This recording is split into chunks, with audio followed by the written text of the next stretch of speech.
Mas Reza, semua keterangan dari tersangka lain menyudutkan sosok dari Teddy Minahasa. Tapi keterangan saksi ahli dari Mas Reza di persidangan justru mengatakan bahwa Teddy Minahasa adalah SDM terbaik Polri. Ini seperti apa keterangannya? Oh, ini pelintiran lagi nih. Nah, gimana? Jadi di Coba, awal persidangan, secara umum bagaimanalah pandangan ahli ini terhadap terdakwa? Sesederhana itu pertanyaan majelis hakim. Ya. Lalu saya katakan, memahami bahwa terdakwa ini memiliki pangkat yang tinggi dan pernah menduduki jabatan yang strategis, maka saya paling tidak pernah memandang terdakwa ini sebagai salah satu SDM terbaik Polri. Itu. Oke, baik. Tidak ada hubungannya dengan apapun keterangan dari tersangka itu, Mas Reza melihat dari karir ya sebagai institusi di institusi objektif Polri. kan? Objektif memang. Ahli pidana bicara permufakatan jahat di kasus narkoba Teddy Minahasa bahwa Dodi hanya dihasut Teddy. Anda sudah disumpah punya implikasi hukum dunia akhirat. Ini kewajiban moral dan kewajiban hukum kami mengingatkan saudara. Disumpah lagi boleh, Pak? Ya, Disumpah lagi boleh. saya hanya mengingatkan. Tadi disebut-sebut juga ada skenario jebakan karena rasa dendam saudara terhadap. Bukan dendam, Pak. Tadi yang saya tangkap karena marah dendam gitu Enggak, terhadap Linda Anita. saya tidak mengatakan kata dendam. Saya ingin memberi pelajaran, Pak. Memberi pelajaran kepada Anita karena merasa marah gitu ya tadi. Tidak marah juga, Pak. Tidak ada kata-kata marah. Apakah maksud saksi menjawab baik Mas itu adalah saksi menyetujui nantinya terdakwa Dodi menyerahkannya di Bali? Justru sebaliknya, Pak. Saya sudah tidak aware lagi. Gimana? Saya tidak aware lagi tentang ini kepada saudara Dodi. Itu kan dia nuker-nuker duit dia sendiri kok lapor saya. Saya ini santun sama orang, Pak. Karena di persidangan inilah saya kurang terima saya kok. Mirsa, makin dalam kasus ini diungkap, makin gelap, makin kelam dunia penyidikan kasus narkoba, bahkan peredaran kasus narkoba. Ini juga melukai hati masyarakat, kalaulah memang fakta ini benar. Saya tanya kepada Pak Ito, apalagi Pak Ito ada istilah buy one get one, 1 ton lewat, 1 ton ditangkap. Nah ini kan publik jadi semakin tidak percaya ini. Yang 1 gram, 2 gram ditangkapin, dimasukin penjara. Sementara ada sistem 1 ton lewat, 1 ton ditangkap, bagaimana Pak Ito? Ya, saya coba membahas dari teknik ya Mbak ya, teknik untuk pengungkapan satu perkara. Saya melihat saudara Linda ini adalah kalau dikatakan informan yang sangat potensial. Karena dia ini memiliki satu jaringan yang sangat besar di dunia ya. Memang masalah narkotika kan saat ini kita sadari menjadi masalah yang sangat serius di negara kita. Kalau saya lihat apa yang disampaikan oleh Linda tersebut termasuk bagaimana yang dilakukan selama tanda kutip ya kegiatan undercover yang dilakukan oleh saudara TM.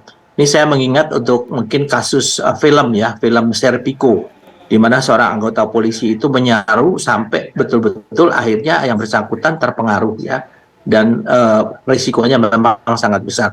Kalau dikatakan tadi yang buy one get one itu, saya kira itu adalah satu peredaran narkotik atau barang yang sangat besar yang kemudian gagal dan kemudian pada akhirnya kan diperoleh yang sekian kilo ya.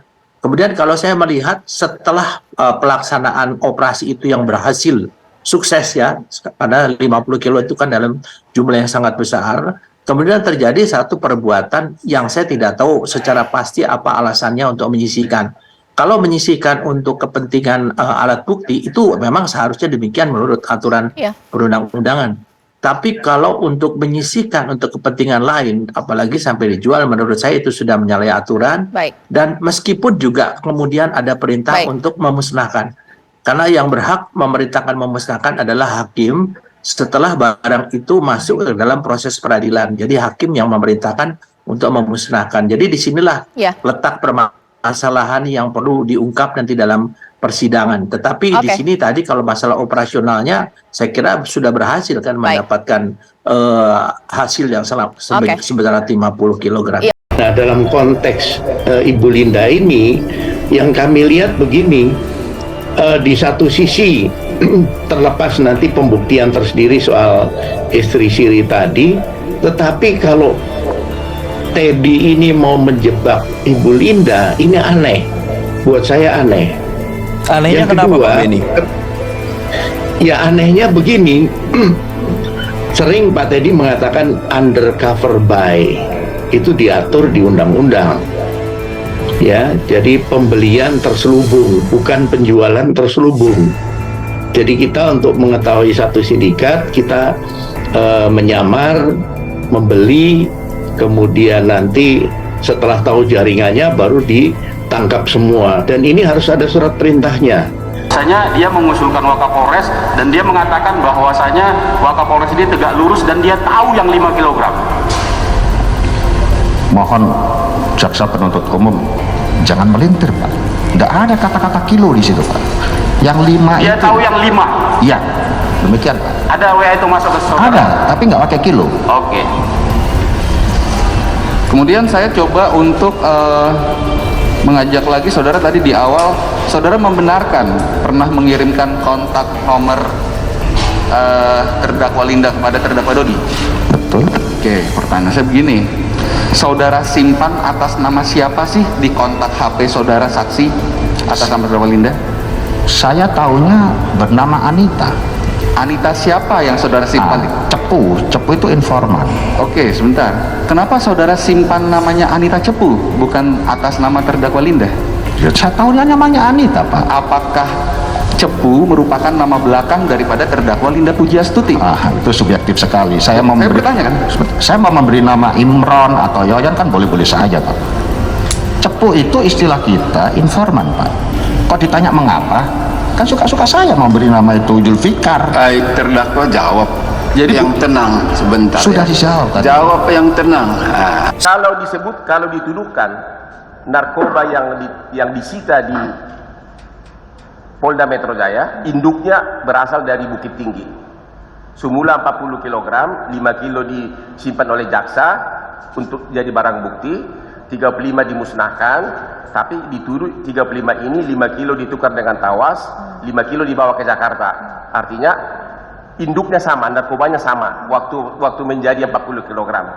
Pertanyaan saya, untuk membuktikan bahwa narkoba 5 kg di Jakarta adalah induknya sama dengan narkoba yang tersisa di Bukit Tinggi yang disimpan oleh jaksa, bukankah harus dilakukan uji lab bahwa narkoba yang ditangkap di Jakarta sama dengan jenisnya dengan narkoba yang di Bukit Tinggi? Satu, saya bukan ahli forensik yang mulia, khususnya ahli kimia, jadi saya tidak bisa menjelaskan.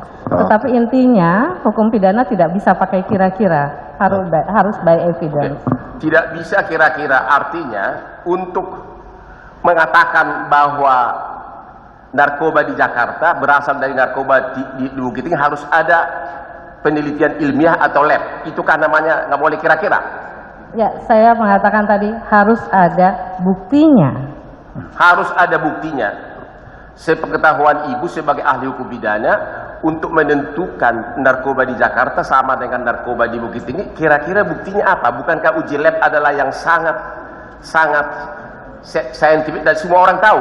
Ya, saya kira itu bisa ditanyakan kepada ahli kimia, Pak. Karena terus terang formula, kemudian apakah kandungan di dalam narkotika, atau identifikasi rekam jejak antara narkotika yang satu dan yang lainnya, itu bisa diidentifikasi atau tidak. Saya bukan bidang keahlian saya untuk ahli kimia gitu ya. Baik, ahli ahli diminta menjawab sepanjang ahlinya saja. Kan bukan ahli semua kan? Betul. Ya. Ahli sepanjang pengetahuan spesifikasinya. Kalau nggak bisa jawab, terserah.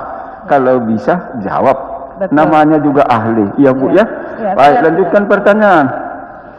Saksi ahli pidana dari Universitas Indonesia Eva Hajani Zulfa dihadirkan jaksa dalam persidangan kasus peredaran narkoba dengan terdakwa Irjen Teddy Minahasa. Eva menjelaskan bahwa pemufakatan jahat bisa menjadi dasar untuk meminta pertanggungjawaban pidana terhadap seseorang. Kesepakatan itu saja sudah menjadi satu dasar untuk meminta pertanggungjawaban pidana seseorang, kata Eva dalam persidangan di PN Jakarta Barat Senin 6 Maret 2023. Eva lalu menyampaikan bahwa dalam kasus peredaran narkoba, pembuktian peredaran narkoba tidak perlu menunggu hingga pemufakatan jahat itu selesai. Menurutnya, sepanjang bisa dibuktikan telah ada pemufakatan jahat, orang itu bisa dijerat pidana. Ini juga kalau kita baca pasal 132 UU Narkotika, artinya tidak perlu ada yang penyebaran narkotika untuk menunggu bahwa pemufakatan jahat itu selesai atau tidak, jelas saksi. Sepanjang bisa dibuktikan ada kesepakatan di antara orang itu untuk melakukan tindak pidana seperti yang ada di dalam pasal 111 dan 112 atau 114 misalnya, itu sudah cukup imbuhnya. Hakim kemudian menanyakan pendapat Eva mengenai apabila setelah adanya pemufakatan jahat salah satu pihak yang dominan mencabut perintahnya. Eva pun menjawab itu dapat diperhitungkan, namun Eva menegaskan bahwa pemufakatan jahat tetap merupakan tindak pidana. Dalam rangka pemufakatan jahat itu ada yang dominan, pengatur misalnya, atau yang mendorong. Pemeran dominannya mencabut kembali perintahnya. Bagaimana pendapat ahli? Tanya hakim. Dalam rangka pemufakatan jahat itu ada yang dominan, pengatur misalnya, atau yang mendorong. Kalau seandainya setelah adanya permufakatan ini pemeran dominannya mencabut kembali perintahnya, bagaimana pendapat ahli? Tanya hakim. Bahwa yang dirumuskan di dalam UU adalah perbuatan yang dilarang. Saya kira itu bisa menjadi faktor di luar hukum yang bisa diperhitungkan nanti untuk melihat berat ringannya, mens rea atau kesalahannya. Tetapi tetap perbuatan itu adalah salah dalam merupakan tindak pidana, jawab Eva. Dalam kasus ini Teddy Minahasa didakwa menawarkan, membeli, menjual, dan menjadi perantara narkotika golongan 1, bukan tanaman jenis sabu, hasil barang sitaan seberat lebih dari 5 kg. Perbuatan itu dilakukan Teddy bersama 3 orang lainnya. 3 orang yang dimaksud adalah mantan Kapolres Bukit Tinggi AKBP Doni Prawinegara, Samsul Ma'arif, dan Linda Puji Astuti. Mereka didakwa dengan berkas terpisah.